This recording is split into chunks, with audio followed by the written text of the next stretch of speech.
kanyo ni ka iloso kata kin osiep ng'ato tiloso to inyalo wach ni ng'ane ma pache ogol gi Newton kinde mwalose ni iwinjo jok moloso ka gintiere romo mane Gachagua bende ntiere mano moting'o jagoro machon mar UDA Cleophas Malala ne kan jaod bura mag Githunguri wa Mushomba debeni mane pach Gachagua kama entie koso mae scenario mopogore to paro magin go kanyo no debeni gi wacho gima Gachagua ok nya wacho nikech gin giloso gi Ruto direct to Ruto onge Kenya ka sana. Ero kamano Cleophas. Gachagua ke en owuon osewacho ndo bedo impeached. En owuon were gi joma wuoye loye. En owuon osekoni an jogi dwa impeacha. To Gachagua o reduce himself odwokore mubeda kinen bunge ma Mount Kenya ta Kenyan governor ok understand lemo mar Gachagua party mar UDA because weche Gachagua wacho te wacho gi mountain mlima sisi ni watu wa mlima poka winjo Gachagua wuok odhi Kisumu to wacho ndo bedo impeached poka winjo Gachagua kuwuok e ofise ka to dhi kata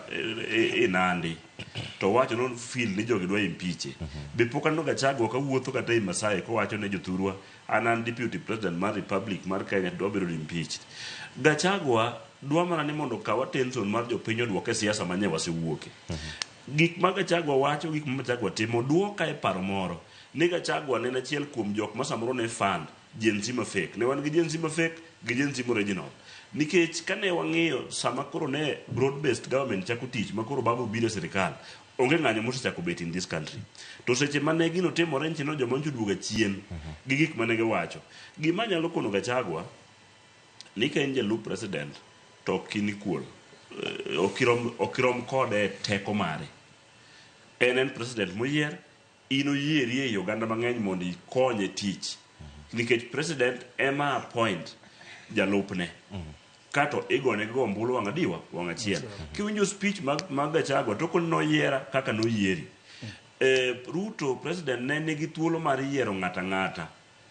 kata mana jakom ni ne nyalo wacho jakom in kawuono koro bi bed deputy na to nikech ne en gi uma nikech nose campaign moromo mane nyalo miye atamalo mane dwaro kaka no paro ne jakom nyalo bedo deputy president magiti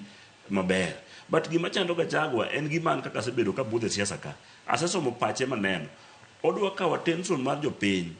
odwoki mondo ket mountain Cleophas ng'iya ne nyocha Gachagua nja wuoyo Nairobi ka e markiti kacha to ncho address jo Mount Kenya no ko address jo Kenya no address a small tribe odwokore chien to the tribal master magimo nyalo wacho en ni wan jo Mount Kenya Gachagua wiye wil nyocha ncha neno TV oda ta no kantie miyo mora kene ne mpia kirenga ncha wuoyo kantiere ncha wuoyo Gachagua ncha gintiere apani burial mar deputy governor to ncho wacho ni Gachagua ki wacho ni one man one shilling to wan jo Kikuyu mantie Lamu ka one man one shilling dwa konyo waga no nikech wan to koro wathis nyiso ni iwacho ni pesa temo nyalo choko Kenya ka odhi Mount Kenya to jo mountain mantiere Lamu mantiere Kisumu mantiere Homa Bay mago Kura Migori ginto reka gini dhi konyo gi as a person so Gachagua Nyacha ka wacho kanen mancho seketo tegu moko ma president Ruto to ne oko wacho ni mondo keto tegu king'iyo ng'ama iluongo ni Kia Malala ng'iya ne history mar Malala kancho biro ka nena MCA to ape olengore obedo senator kato tok biro senator koro bedo nobody joge njo konyo kore ka wacho no mera bednwa ritnwa party ka orito party kia mana wania to setima ngowa osegole king'iyo jok ma Gachagua okaw ma Gachagua wuotho godo ni luwo bang'e ni wich kut maduong' kabisa mountain ka president odhi to kom Gachagua onge mobet ni Gachagua pod claim ni nyaka sama president dhi e mountain gi kuno ni ok obedo informed ni mondo dhi obed orwak president dalagi Gachagua dwa kawo jok moko matin ma jo Kikuyu dwa keto ni mondo tim ang'owa ni mondo bed ni gin koro gidwa bedo opposition anyway gima dwa wacho ne jakom mar UDA wan kaka wan jo ODM mosebedo opposition moromo wewe Gachagua gi jo UDA moko Mount Kenya bo bede dhi obede opposition gimbe giwinjo ko opposition ni chal kendo I would wish na support impeachment mar Gachagua gimi wacho ni nanyalo support impeachment mar Gachagua kochakore kawuono en mokelo motion mar impeachment koro ng'ata penji ka Cleophas kidwa ni mondo riembi Ramogi ka ma en mindiko nyaka barua mitero ne jatendi to jatedi poko act to jotich be manyo tich wacho ni kare kacha do bede ok gole gola ti idhi bed dala kucho mondo kori campaign from outside mogik king'iyo William Ruto njo tiyo ka endi as a deputy president. A good example, igni abich ok oluongo nying Uhuru Kenyatta morumo gichako the second term makane wa feel nege kwalo wako an jo ODM to Ruto ema nochung' matek ne Uhuru ema nyaka landi molande magi chak gitiyo close to 2 years eka koro winjo ka wuocho te mang'owa wuoch chako de mar Gachagua mar wanien ose complain ni msache poko chule as a deputy president